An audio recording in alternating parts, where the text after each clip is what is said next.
موضوعي النهاردة عن لغات الحب المختلفة. لغات الحب من أهم الحاجات اللي بتعزز الحب والأمان وبتزود المودة بين الزوجين.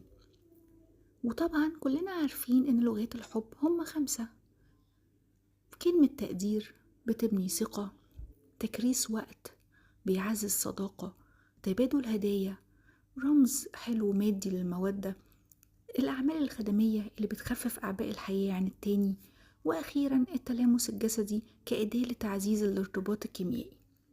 طيب، فهمنا للغات الحب هيفرق في علاقتنا بشريك حياتنا؟ طبعا جدا جدا، وبيقوي العلاقات وبيزود أصلا الرضا العاطفي. طيب، مهم إن كل واحد يفهم لغة الحب بتاعته ويفهم لغة الحب بتاع شريك حياته، وببساطة من غير أي تيستس ومن غير أي اختبارات ممكن نعرف لغة الحب بتاعتنا من أكتر حاجة إحنا دايما بنشتكي منها من شريك حياتنا. يعني لو مثلا حد مش بيقعد يتكلم معانا كتير وبنشتكي دايما إنه مبيديناش وقت، يبقى أنا لغة الحب بتاعتي الكواليتي تايم. لو أنا مثلا بحب جدا إن هو يقولي كلام كتير حلو وبحبك ومشتاقلك والكلام ده كله، يبقى أنا لغة الحب بتاعتي هي الكلام والتعبير. وبالتالي نراقب برضو شريك حياتنا ايه اكتر حاجة بيشتكيها مننا عشان نعرف هي ايه لغة الحب بتاعته. مهم جدا ان احنا نتواصل في الحتة دي يا جماعة، علشان اصلا العلاقات شيء تبادلي، رايحة جاية.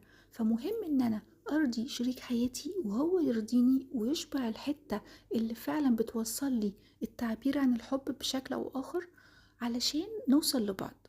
وبنوصل له بلغة الحب بتاعته هو، مش بتاعتي أنا. يعني مش عشان أنا لغة الحب بتاعتي مثلا الهدايا أقعد أجيب له هدايا هدايا هدايا وهو برضو مش راضي، أو العكس، أنا لغة الحب بتاعتي الكلام وهو بيقعد يجيب لي هدايا هدايا هدايا، وأنا برضو مش بيوصل لي لغة الحب بتاعتي الخاصة. فالفهم هنا بينمي العلاقات بشكل كبير جدا جدا، ومتستهينوش أبدا بالموضوع ده.